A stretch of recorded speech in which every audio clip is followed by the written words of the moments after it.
Mwaramutse igitondo cyiza weekend nziza kuri mwese bakunzi b'umurongo Nyarwanda TV, inshuti zacu zakadasohoka mugira igitondo cyiza aho muri hose, akazuba kabarasireho neza n'akavura nikaza kugwa kabasange mumeze neza muri amahoro. Aho muri se bimeze bite? Twebwe Kigali na amahoro bimeze neza, izuba rirarashe kandi riramutse rityaye urabona ko rishobora kuza kuba koko rifitemo ubushyuhe rwose ku buryo abantu bari buze kumva icyokere kereka nibiza guhinduka bya bindi by'ikirere namwe mutayobewe. Ingingo rero tugiye kuganira, ariko mbere yuko tuyigeraho turasaba atarakora subscription kubikora bakore subscribe nkuko bijya bivugwa, uretse kubundi ari subscription kuko inshinga ni to subscribe, igikorwa ni subscription. Bakandeho ubundi dukomeze twiganirire nta kibazo rwose ku buzima bw'igihugu cyacu, uko bukeye nuko bwije, tumenye uko kiramutse, uko kiriwe, ibishya bikirimo, tubyunguraneho ibitekerezo. Ikintu tugiye kuganiraho rero ni ikijyanye n'amabuye y'agaciro, amabuye y'agaciro y'u Rwanda, amabuye y'agaciro y'u Rwanda. Mu myaka y'1930 gutyo ndetse no kuzamura nibwo mu Rwanda hatangiye kugaragara ibirombe by'amabuye y'agaciro. Akenshi bibonwa mu bice by'uburasirazuba, muzi buriya akarere ka Kayonza gafite umurenge witwa Rwinkwavu, numwe mu mirenge yabonetsemo amabuye y'agaciro bwa mbere mu Rwanda. Iba umurenge rwose na n'ubu ngubu uzwiho ubwo bucukuzi bw'amabuye y'agaciro. Abantu babivumbuye birumvikana yuko ni nabo bazanye ibyo twita amajyambere y'ubu ngubu mu Rwanda, ni abazungu. Abadage bo ntabwo buriya batinze cyane mu Rwanda kubera yuko bahageze urebye mu ntangiriro z'ikinyejana cya 20, ubwo ni mu myaka y'1900. Bahava nanone kitaragera kure kubera yuko aho batsindiwe intambara ya mbere y'isi yose mu mwaka w'1918, kuko intambara ya mbere y'isi yose yatangiye mu 1914 irangira mu 1918. Bamaze gutsindwa bahita basimburwa n'Ababiligi. Ntabwo Abadage bamaze igihe kinini mu Rwanda, ariko igihe gito yabahamaze bari bafite gahunda isobanutse n'umwami Musinga yabakundiraga yo kutivanga mu buyobozi bw'u Rwanda, mu byemezo ubwami bufatira abaturage n'imiyoborere y'ubwami. Bo icyabo kikaba ikijyanye no guteza imbere igihugu, guteza imbere abaturage, kubaka ibikorwa remezo. Bari bafite na gahunda yo kubaka gari ya moshi izaduhuza na Dodoma hariya muri Tanzania n'ahandi. Bari bafite ijwi aho bavugaga rikijyana, ariko ntabwo byabakundiye kubera ibibazo bya politike byari biri mu Burayi, bifuza kwigarura Uburayi bwose ariko biranga, baratsindwa.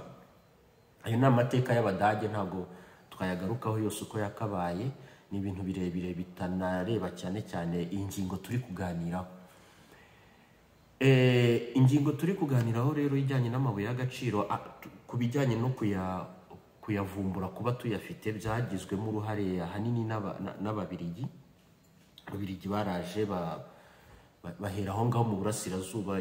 Buri burasirazuba impamvu nkeka ko ariho bashyize imbaraga cyane, n'ahantu hararambuye kuba wahakorera ubushakashatsi, ukaba wanahashyira imihanda yo kujya gukura amabuye mu birombe, uyavana aho wayacukuye uyajyana aho wayapakirira imodoka, ukayajyana aho wumva yatunganyirizwa biroroshye kurusha kuyakura mu misozi ihanamye, cyane cyane iyo mu majyaruguru y'u Rwanda no mu bindi bice nko mu burengerazuba hariya za Karongi, za hehe hose.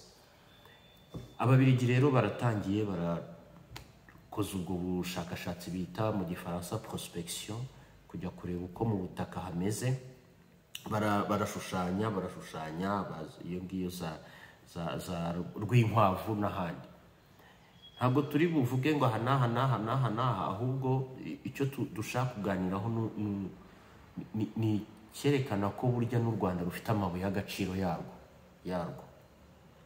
Abavuga yuko rufite ayo rwibaho ngaho muri Repubulika ya Demokarasi ya Kongo cyangwa se n'ahandi, ubwo bafite icyo babishingiraho. Ibyo ngibyo ntabwo umuntu yajya kubitindaho, ariko ikigaragara nuko narwo ubwarwo rwifitiye amabuye.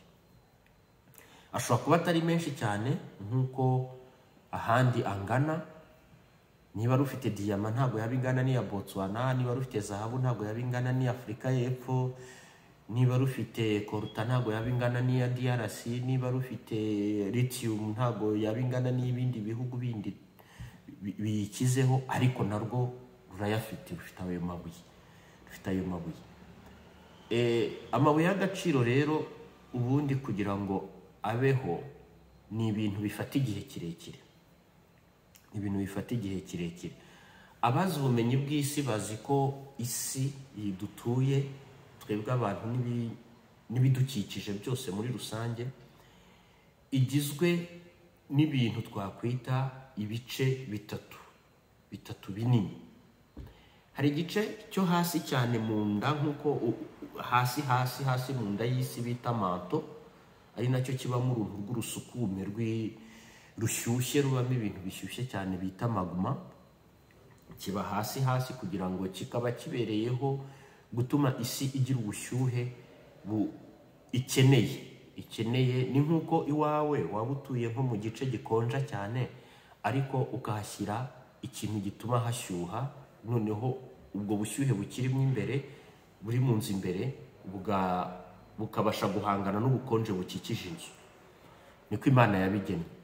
Hejuru ya manto rero hari ikindi gice bita litosfere. Litosfere ni litos, ni ijambo ry'ikilatini rivuga amabuye. Sifere ni icyo kintu nyine cy'igice sifere, icyo kintu wavuga yuko kikibumbe gikubiyemo ayo mabuye. Ntabwo ari litosfere, ahubwo ni mesosfere. Mesosfere ni igice kiri hagati ya manto handi hasi twavuze, noneho n'igice kibanza kiri ku isi kidutuyeho bita litosfere, noneho mesosfere ikaba hagati. Niyo ngiyo mesosfere navugaga iri hagati. Litosfere rero iyi ngiyi dutuye, duhingaho, twororeraho, dukoraho ibyo bikorwa remezo, tugendaho, nyine iki gice tureba dukandagiraho, ni icyo ngicyo nyine cyitwa litosfere. Amabuye murabizi, hari amabuye, hari imicanga, hari ubutaka busanzwe, hari ibyatsi, hari ibiti, hari inzuzi, ibi tubona n'amaso. Iyo litosfere rero nayo igiye ifite ibyo bitaka cyangwa ibyo bintu mvuze. Hari ukuntu hari ibyabanje uko isi yagiye iremwa, uko ibihe byagiye bitambuka, hari ibyagiye biza bibanza hasi. Mu kubanza hasi, ibindi biza bibyiyorosaho, n'ibindi biza bibyiyorosaho. Ibyabanje hasi rero byaragiye kubera carbone, umwuka carbone uri hasi nyine, biritsindagira birafatana. Bimaze gufatana, byiremamo ibinyabutabire bikomeye cyane, ari byo ubungubu abantu bacukura bakabonamo. Iyo atari peteroli, aba ari amabuye y'agaciro. Peteroli yo hari n'igihe uyisanga mu mazi. Murabizi yuko ikigo cy'u Rwanda gishinzwe mine na peteroli, Rwanda Mining Board, giherutse gutangaza yuko mu kiyaga cya Kivu harimo peteroli nyinshi. Ntabwo baratangira kuyicukura kubera yuko birasaba kubanza ukiga irimo ukuntu ingana n'ikiguzi byagutwara kugira ngo uyicukure, hanyuma ukamenya n'inyungu wazakura mu irimo yose, kubera yuko ntabwo wacukura ngo ushore mu bintu ubona yuko utazungukamo. Ni inyigo rero igikorwa. Ibyo ngibyo bya peteroli twari tubigarutseho kubera mu rwego rwo kwerekana ko uko ibintu bigenda bya bindi byisutse hasi, bimwe bivamo peteroli, ibindi bikavamo amabuye y'agaciro. Ariko nanone kubera yuko iba byarisutse hasi biba bitari ubwoko bumwe, bimwe bishobora kuza ari amabuye y'agaciro y'ubu bwoko, ibindi ari mu mabuye y'agaciro ya buriya bwoko. Byose biterwa n'ibibikoze, molecule zibikoze. Molecule zikoze ibuye rya diyama zirakomeye cyane kurusha molecule zikoze lithium cyangwa se manganese cyangwa se wolfram n'ibindi, cyangwa se zikoze zahabu. Bavuga yuko molecule zikoze diyama arizo za mbere zituma zikomeye kurusha izindi zose, bigatuma diyama iba ikinyabutabire cya mbere gikomeye n'imvuga kiri rigid, gikomeye kurusha ibindi byose. Diyama irakomeye kugeza ku rwego rw'uko utuvungukira twayo twa nyuma na nyuma tumwe wavuga yuko nyine ari twa nyuma na nyuma, ari two bakoramo bya byuma abasuderi bakatisha ibindi. Murabona ponceuse hari akantu bomeka gutya wakanda kakikaraga. Kariya kikaraga rero gafite, bavuga yuko gakozwe mu buvungukira bwa diyama. Buvungukira n'imvuga ubuvungukira wumve bya bisigazwa bya nyuma na nyuma. Byumvikane, ibyo birumvikanisha uburyo diyama ari ibuye rikomeye cyane. Hanyuma rero tugarutse kuri ibyo ngibyo, mu Rwanda urebye amateka geologique yarwo usanga rwaramaze igihe kirekire narwo ruriho nk'imisozi nyine yagiye yirema kera. Bivuze ngo mu nda yarwo mu misozi hirya no hino, kuko u Rwanda rufite imiterere yarwo, ushobora kuhasanga amabuye yagiye yirema muri ubwo buryo. Ikibazo gihari ubu ngubu kandi kimaze n'igihe, nuko nyuma yaho ababirigi bavumbuye ayo mabuye, amenshi bayatunda bayajyana muri Repubulika ya Demokarasi ya Kongo y'ubu, icyo gihe bayitaga Kongo Mbirigi, kubera ko cyari igice cyayoborwaga n'umwami w'ababirigi witwaga Leopold wa kabiri, kugira ngo bayatunganye. Ntabwo bigeze babwira abanyarwanda ngo babereke uko bikorwa n'ibindi byose. Oya, icyabo cyari ugusahura ayo mabuye bakayajyana. Muzanarebe ahenshi muri aho ngaho habaga hubatse imihanda yo kugira ngo iva ku kirombe ijya ahantu. Ntabwo yaba imihanda iva ku kirombe ijyana wenda mu ruganda bubatse mu Rwanda kugira ngo urwo ruganda rutunganya ayo mabuye. Oya, yari cheminema, ahantu ho kuvana amabuye uyajyana ahandi bari buyavane, bahita bayajyana hirya y'u Rwanda. Aho bagendeye rero, ibi gucukura amabuye ku Rwanda byaragoranye, kubera yuko ntago wacukura amabuye utazi aho aherereye. Bisaba ngo banze umenye ngo ari hehe, arangana te, ese kuyacukura byo birasaba iki, ntago bishobora guteza akaga abacukuzi. Ibyo byose ubisuzume ubone gutangira gucukura. Iyo bikugoye birakudindiza ugatinda kugera kuri ya mabuye. Ni nayo mpamvu nk'uko hari umwe mu bakozi ba Rwanda Mining Board yigeze kubivuga, mu mizo ya mbere abanyarwanda bagicukura amabuye ayo ngayo ya Colombo, Tantalite, Casterite n'ibindi, bari bazi ko ariyo yonyine gusa ahari, kubera yuko ibyuma byabo byo gucukura naho honyine byabashaga kugeza, bikageza kuri Casterite cyangwa Gasegereti. Ariko ntibamenye ko muri Gasegereti ushobora kuyiyungurura, cyangwa se muri Koruta cyangwa n'irindi buye, mu kuriyungurura bya bisigazwa uyunguruye nabyo bikaba byavamo ikindi kintu cy'agaciro. Ntabwo ibyo bari bazi. Kubera iki? Kubera ko ikoranabuhanga ryabo ryari ritoya. Si n'ikoranabuhanga gusa, n'abahanga mu gukora ubwo bushakashatsi n'iryo sesengura ntabwo bari benshi. Icyakora kubera ko u Rwanda rugenda rwagura ubuhanga, rwagura ubushobozi, rwishakamo ibisubizo, abo bantu bagenda baboneka, n'ibyo byuma bikaboneka, ku buryo noneho n'umubare w'amabuye ugenda wiyongera, ruyavumbura. Ntabwo twari tuzi yuko mu Rwanda mu karere ka Rwamagana cyangwa n'ahandi haba ibuye ryitwa lithium. Lithium ni ibuye ubu ngubu rigezweho, kubera yuko rikoreshwa cyane mu nganda zikora amabuye akoreshwa mu modoka, cyangwa se muri za computer, cyangwa se muri telefone, mu gukora batiri zicomekwa kugira ngo icyuma kibashe gukora. Murabizi yuko ubu ngubu hagezweho imodoka zikoresha amashanyarazi, hagezwe telefone zo murabizi zo zimaze igihe, radiyo zisigaye zicagingwa, ya mabuye umuntu agenda agira ntabwo bikigezweho cyane. Mbese ibintu biragenda biva mu gukoresha imyotsi, ahubwo bijya muri ubwo buryo bw'ikoranabuhanga bukoresha batiri zicagingwa. Inyinshi rero niba atari na zose zikoresha lithium. Ntabwo twari tuzi yuko i Rwamagana rihari. Hari n'ibindi tuzagenda tuvumbura abanyarwanda uko tugenda dutera imbere, uko